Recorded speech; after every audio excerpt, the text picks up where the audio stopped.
السلام عليكم ورحمة الله وبركاته ለመላው የእስልምና እምነት ተከታዮች እንኳን ለ1446ኛው የኢድ አል አድሃ በዓል በሰላም አደረሳችሁ። ኢድ ሙባረክ። አድማጮቻችን፣ ተመልካቾቻችን እንደሚታወቀው በትላንትናው ዕለት እንግዲህ የሀጂ ፕሮግራም ሲደረግ ነው መካከለኛ ምስራቅ ላይ የዋለው።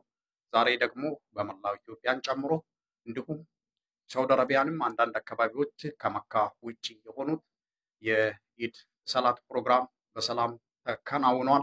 እጅግ በጣም ደስ የሚል በዓል ድባብ እንደነበረ የተገለጸው።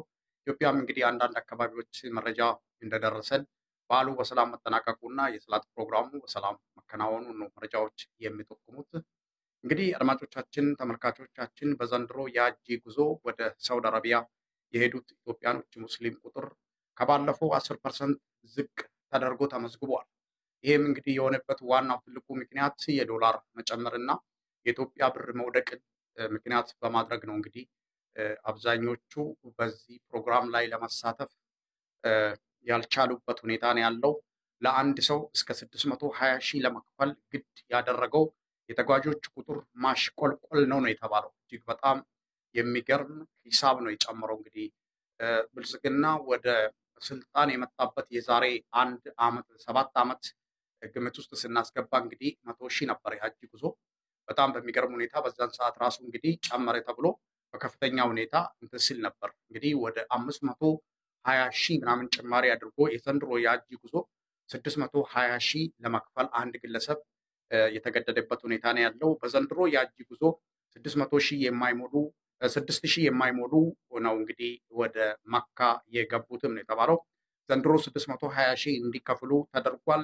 ለሀጅ ጉዞ ገንዘብ በባንክ ሲቆጥቡ የነበሩት ሙስሊም ኢትዮጵያኖች እንግዲህ የኢትዮጵያ ብር መውደቁን ተከትሎ ከዚህ በፊት እንግዲህ ብልጽግና ወደ ስልጣን ከመምጣቱ በፊት 100 ሺህ የነበረው አሁኑ ደግሞ በጣም በሚገርም ሁኔታ 620 ሺህ መደረጉ ምክንያት ተደርጓል።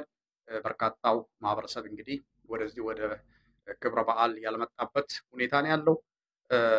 በ2016 ዓ.ም እንግዲህ ኢትዮጵያኖች ወደ መካ ገብቶ የሀጂ ፕሮግራም የፈጸሙት 12,000 ኢትዮጵያኖች መካ መግባታቸውን መረጃዎች ያመላክታሉ። በዘንድሮ የሀጂ ጉዞ ግን ኢትዮጵያኖቹ እጅግ በጣም በሚገርም ሁኔታ ግማሽ በግማሽ የቀነሰበትና 6,000 እንኳን የማይሞሉ ኢትዮጵያኖች ናቸው እንግዲህ ወደ መካ የመጡ። አንዳንድ ሀገሮች የቪዛ ማዕቀብም የተደረገባቸው አለ፣ ገደብ የተደረገባቸው አለ። እንግዲህ አምና ቢያንስ የተወሰኑ ሰዎች በሙቀት ምክንያት ህይወታቸው ማለፍን ተከትሎ ዘንድሮ ጥንቃቄ በተሞላበት ሁኔታ ፕሮግራሙን ለማከናወን የተለያዩ ሀገሮችም የኮታ መጠን ተጥሎባቸዋል። ኢትዮጵያ እንግዲህ ከዛ በላይ ሰው ይመጣል ተብሎ ቢጠበቅም ወይም የሀገሪቱ መንግስት ጫና ብቻ ሳይሆን የክፍያው መጠን መጨመርን ምክንያት በማድረግ በዛ ጉዳይ ሊሆን ችሏል። እንግዲህ አንዳንድ ኢትዮጵያኖች ሙስሊም ኢትዮጵያኖች ወደዚህ ወደ ሀጂ ጉዞ ለመምጣት ገንዘባቸውን በተለያየ ባንኮች ቢቆጥቡም ገንዘቡ ሊሞላላቸው ያልቻለ ሁሉ እንዳሉ ወደዚህ ቦታ ላይ የመጡት መረጃ ሰጥተውናል። እጅግ በጣም ያሳዝናል። የኢትዮጵያ ጉዳይ እንግዲህ የኢትዮጵያ የኑሮ ሁኔታ ከዕለት ዕለት የጨመረ በዚህ አይነት መልክ የሚቀጥል ከሆነ መጪው ዓመት ከ6,000 ወደ 3,000 ያቆለቁላል እንግዲህ ተብሎ የተገመተበት ሁኔታ ነው ያለው። በዚሁ እንግዲህ የኑሮ ውድነቱ ምን ያክል የእምነት ተቋማት ላይ ጫና እየፈጠረ መሆኑን ማሳያዎች ናቸው። ጠቅላይ ሚኒስትሩ የሐኪሞችን ጥያቄ ላለመመለስ በርካታ ጉዳዮችን እየተናገሩ ይገኛሉ። ሁሉም ገንዘብ ጭማሪ ይፈልጋል፣ እኔም ገንዘብ ጭማሪ ይፈልጋለሁ ብሎ ከአንድ ሐኪም ጋር ራሳቸውን ያወዳደሩበት ሁኔታ ነው ያለው። እጅግ በጣም የሚያሳዝን ጉዳይ ነው ኢትዮጵያ አሁን ያለችበት። አድማጮቻችን፣ ተመልካቾቻችን ሁላችሁም በያላችሁበት ቦታ ዱዓ እንድታደርጉ ዱዓ ያስፈልጋል። ይሄ ዱዓ የሚያስፈልግ ጉዳይ ነው። ህዝባችን ተርቧል። አንዳንድ ከሀገር ቤት የመጡ ምዕመናን እና ምዕመናት የሚናገሩት እጅግ በጣም ያስለቅሳል። አድማጮቻችን፣ ተመልካቾቻችን ሳይሞላልን ወደ አኪራ ከምንሄድ ያለንን ሽጠን ይሄንን ፕሮግራም ላይ በመገኘታችን ደስተኛ ነን ወደ ሀገር ስንመለስ ግን የምንበላ የምንጠጣ የለም እያሉ ፕሮግራሙን እያጠናቀቁ ያሉበት ሁኔታ ነው ያለው። እንግዲህ አንድ ሙስሊም የሆነ ሰው ሀጂ ማድረግ የግድ ወሳኝ ነው። ሀጂና ኡምራ በጣም ወሳኝ ናቸው። በዱንያ ላይ ከሚደክሙት አንድ ሀጂን አድርጎ በርካታ ኬር ስራዎችን መስራት እንደሚቻል ነው እንግዲህ የእስልምና ሕግ የሚደነግገው። አንድ ሰው ቤተሰቡን ማብላት ማጠጣት ከቻለ ሀጂ ማድረግ ዋጅብ ነው የሚሆንበት፣ የግድ ነው። ከዚህ ውጪ ደግሞ ቤተሰቡን ማብላት ማጠጣት ካልቻለ ግዳጅ አይኖርበትም። አንድ ሙስሊም ሰው ደግሞ እዚህ ቦታ ላይ ተገኝቶ ይህንን ፕሮግራም ማካፈል በጣም ትልቅ ደስታን ይፈጥራል። አብዛኛዎች እንግዲህ ኢትዮጵያኖች እንደምታውቁት ልጆቻቸውን የተለያዩ አረብ ሀገር በመላክ በዛ ነው ወደዚህ ሊመጡ የቻሉት እንጂ ኢትዮጵያ ውስጥ ተሰርተው 620 ሺህ ብር ተከፍሎ ሀጅ ፕሮግራም ይሰራል ብላችሁ ማሰቡም ራሱ አንድ እንደው ጥያቄ ምልክት ውስጥ የሚያስገባ ነው። 2-3 ሰው ተረዳድተው ተጋግዞ በዛ አይነት መልክ ነው እንግዲህ ቤተሰቦቻችን ሀጅ እያደረጉ የሚገኙ አድማጮቻችን፣ ተመልካቾቻችን። ሌላው እንግዲህ አድማጮች፣ ተመልካቾች አብይ አህመድ ለሐኪሞች ደሞዝ ጭማሪን በተመለከተ እኔም ደሞዝ ጭማሪ ያስፈልገኛል፣ በእነሱ ጩኸትና በእነሱ አካሆን ደሞዝ ጭማሪ አይደረግም በማለት በሐኪሞች ላይ ያሾፈበት ሁኔታ ነው ያለው። በርካታ ተቋማት እንግዲህ ወድሟል። ኢትዮጵያ ውስጥ በጦርነት በሰሜኑ ጦርነት፣ በአማራ ክልል ጦርነት፣ በኦሮሚያ ክልል ጦርነት አብይ አህመድ ግን በራሳቸው ቴሌቪዥን ጣቢያ ላይ ቀርበው ኢንተርቪው በሚያደርጉበት ሰዓት በርካታ ለውጥ ኢትዮጵያ ውስጥ እንዳመጡ ነው የሚናገሩት። የኢትዮጵያ ሙስሊም ምዕመናት እንኳን ሀጅ እንኳን ለማድረግ ያልቻሉበት ሁኔታ መኖሩን ነው የተመለከትነው። ግማሽ በግማሽ አምና 12,000 የነበረው ዘንድሮ 6,000 ብቻ የሆነበት ሁኔታ ነው ያለው።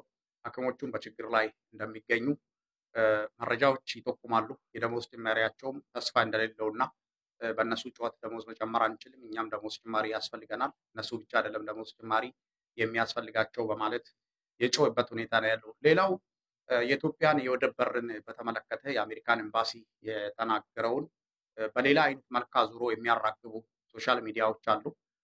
የአሜሪካን አምባሳደር ኤርሚን ማሲንጋ የተናገሩት ኢትዮጵያ ካላት እድገትና ካላት የሰው ቁጥር መጨመር አንጻር የወደብ በር ያስፈልጋታል። የወደብ በር ደግሞ ለንግድ የምትጠቀምበትን የወደብ በር ለማግኘት ዲፕሎማሲ በሆነና ዲሲፕሊን እና ስርዓት ባለው በዓለም አቀፍ ሕግ ደንብ መሰረት አሜሪካ ከጎኗ ትቆማለች የሚል ነው።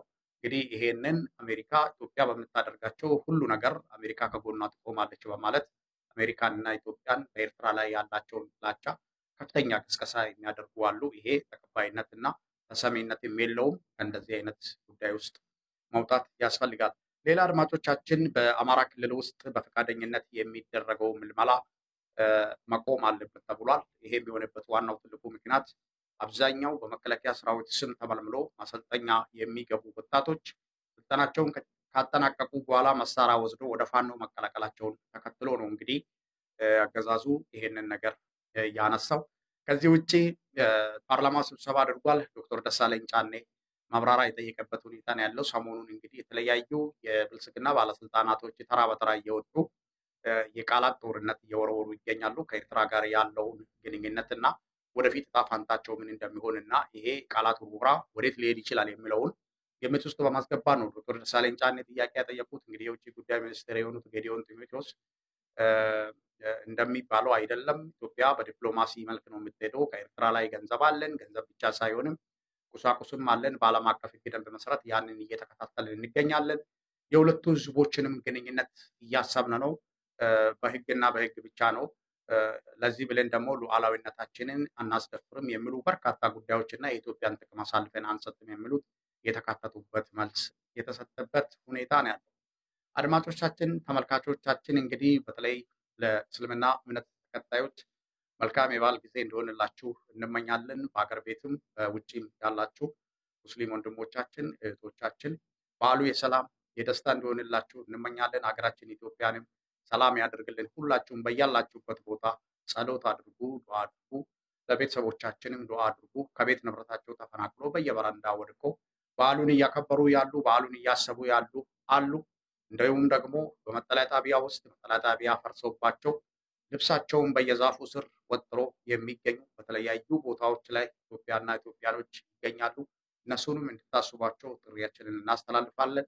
በተመሳሳይ ፕሮግራም እና መርሃ ግብር እንገናኛለን። መልካም ጊዜ እንደሆነላችሁ እመኛለሁ። ኢድ